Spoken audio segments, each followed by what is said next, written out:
बुजुर्गों का साथ नफ़ा ही नहीं, बोनस में आशीर्वाद और बच्चों को संस्कार भी देता है। राधा अपने पति और बच्चों के साथ सास ससुर को लेकर अभी शहर में अपने फ्लैट के दरवाजे पर ही पहुंची थी कि उसका मोबाइल लगातार बजने लगा। सास कुसुम ने कहा, यह मोबाइल भी क्या चीज़ बनाई है, रखने वाले की व्यवस्था, फ़ोन करने वाले को कुछ समझ में ही नहीं आती है। कोई नहीं मम्मी जी, होगी किसी की को ज़रूरत मेरी, तभी तो लगातार है फ़ोन किए जा रहा है। जय, तुम दरवाज़ा खोलकर मम्मी जी, पापा जी और बच्चों को लेकर घर के अंदर जाओ, सब थक चुके हैं, तब तक मैं देखूं किसका फ़ोन आ रहा है। राधा ने देखा तो उसकी दोस्त अनु के 4 मिस कॉल पड़े थे। राधा ने अनु को फ़ोन मिलाया और कहा, ऐसी कौन सी आफत आ गई है जो तुम मुझे लगातार फ़ोन पर फ़ोन किए जा रही है? सब ठीक तो है ना तेरे परिवार में? अनु ने कहा, मैं भी ठीक हूँ और मेरे परिवार में सब ठीक हैं, लेकिन मुझे चिंता तेरे बारे में हो रही। तू तो गई थी सिर्फ अपनी सास को लेने, फिर ससुर को भी अपने साथ लेकर चली आई। क्यों? तुझे समझ में नहीं भी आ रहा है तू अपना कितना बड़ा नुकसान कर आई है? इतनी ज़ोर से बोल रही थी कि उसकी बातें कुसुम के कानों तक पहुंच गई। राधा ने कहा, तुम्हें जो भी बात करनी है मेरे घर आकर बात कर, क्योंकि मैं अभी बहुत थक गई हूँ। मैं तो कहीं अभी मिलने से रही। अनु ने कहा, ना बाबा ना, मैं तेरे घर नहीं आ रही। ऐसा कर, कल दोपहर में जब तू फुर्सत में हो तो मुझे फ़ोन कर लेना, कहीं कॉफ़ी शॉप पर मिल कर तुमसे बातें करूँगी। राधा ने कहा, ऐसी भी क्या बात है जो तुम मेरे घर नहीं आकर सकती? अनु ने कहा, अरे मेरी भोली भाली दोस्त, सास के साथ ससुर के लाने का नुकसान क्या तेरे साथ ससुर के सामने बैठकर समझाऊंगी?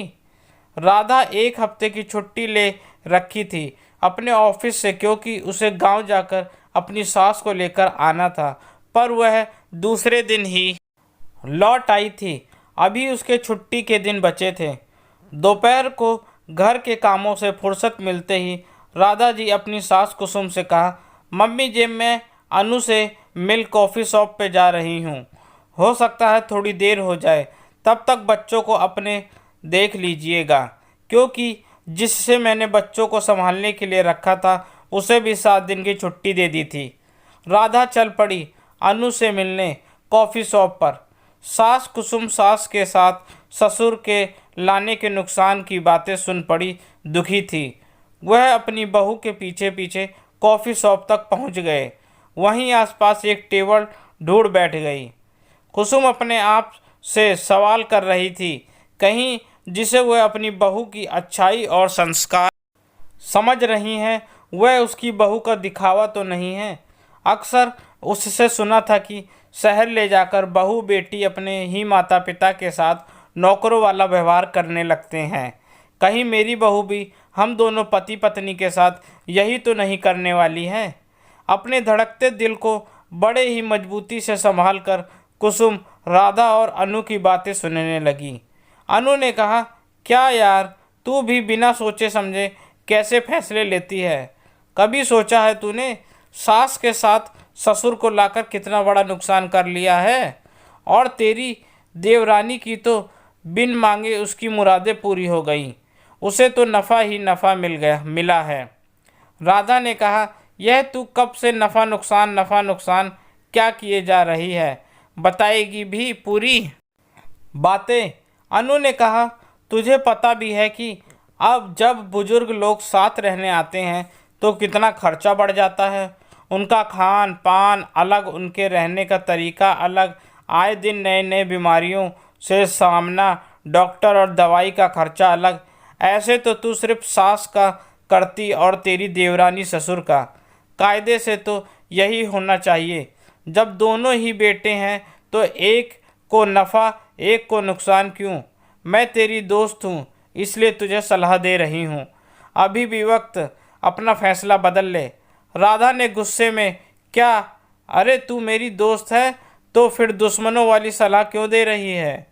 तू यह बात बता, बच्चा माता पिता दोनों की वजह से दुनिया में आता है ना, तो फिर माता पिता तो अपना फर्ज निभाने में कभी नहीं करते। वही बच्चे जब बड़े हो जाते हैं, जब माता पिता उन पर आश्रित होते हैं, तो उनका बंटवारा कर नफ़ा नुकसान सोचने लगते हैं। राधा ने कहा, तू जानती है अनु, जब मैं गांव अपने सास को लेने पहुंची तो मैंने उनकी आंखों में अपने बेटे के घर आने की खुशी नहीं थी, अपने जीवन साथी से बिछड़ने का गम था। तू ही बता, उम्र के इस पड़ाव पर कितने लोग होते हैं जिनका हमसफ़र उनके साथ और उनका हाथ उनके हाथों में होता है, जिनका साथ ऊपर वाले ने लिखा है। उन्हें अलग करने की गलती मैं कैसे कर सकती थी? जीवन में क्या पैसे ही सब कुछ होता है? अब सुन, जिस सास ससुर के साथ रहने से तू हजारों नुकसान गिना रही है, उनके साथ रहने का नफ़ा मैं तुम्हें समझाती हूँ। बड़े बड़े शहर के छोटे छोटे कमरों में हमारी ज़िंदगी सिमट कर रह गई है। खर्चे इतने हैं कि दोनों पति पत्नी ना कमाए तो शायद इन बड़े शहरों में रहना मुश्किल हो जाए। ऐसे में हम अपने बच्चों को प्यार तो देते हैं, महंगे खिलौने तो देते हैं, पर समय नहीं दे पाते। बच्चों को ज़्यादातर वक्त किसी सहायिका के भरोसे छोड़ देते हैं।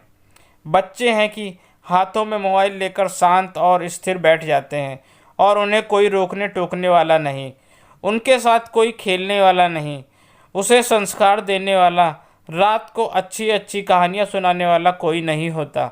और हम भी छोड़ देते हैं कि चलो मोबाइल में लगा है तो कम से कम घर में शांति तो है। क्या हो रहा है? इससे हमारे ही बच्चे हमसे दूर होते जा रहे हैं।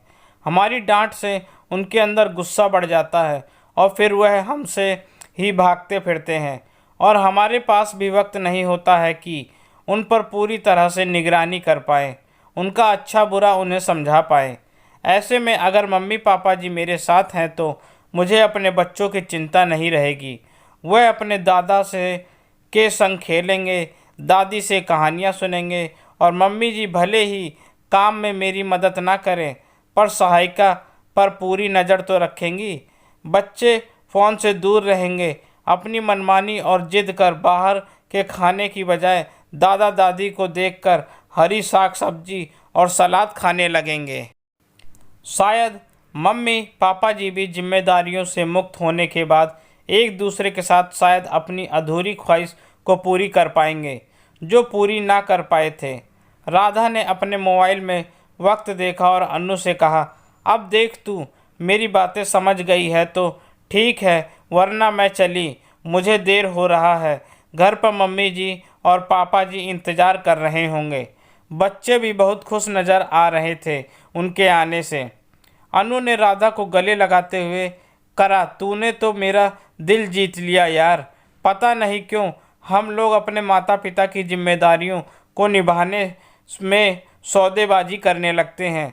सच कहूँ तो मुझे भी ऐसा ही लगता है, चाहे सास ससुर हो या बड़े बुजुर्ग, वह अगर हमारे परिवार के साथ रहें तो हमारे हिस्से में नफ़ा ही नफ़ा आता है।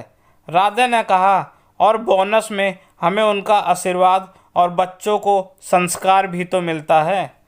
कुसुम का तो मन कर रहा था कि वह अभी जाकर अपनी बहू के गले से लिपट जाए, पर उन्होंने ऐसा नहीं किया। उन्होंने सोचा, जिस सास ससुर को राधा ने निस्वार्थ माता पिता का दर्जा दिया, वह मुझ पर ही अविश्वास कर मेरी बातें सुन रही थी। ऐसा उसे मालूम चलेगा तो उसे कितनी तकलीफ़ होगी। जिसने उसकी आंखों के दर्द को पढ़कर बिना नफ़ा नुकसान देखे इस उम्र में जब जीवन साथी का साथ बहुत मायने रखता है, पति पत्नी को अलग करने की बजाय एक साथ रखने का फैसला लिया। आजकल तो बच्चे जरा सा नफ़ा के लिए अपने भाई को ही दुश्मन बना बैठते और माता पिता के बारे में बिल्कुल ही नहीं सोचते हैं। कुसुम अपनी समधन को दुआएं दे रही थी जिन्होंने अपनी बेटी को इतने अच्छे संस्कार दिए थे। दोस्तों, आपको यह कहानी कैसी लगी कमेंट करके ज़रूर बताइए, और मेरी कहानियाँ पढ़ने और सुनने के लिए मेरे चैनल को सब्सक्राइब भी करें। आपका अपना दोस्त, धन्यवाद।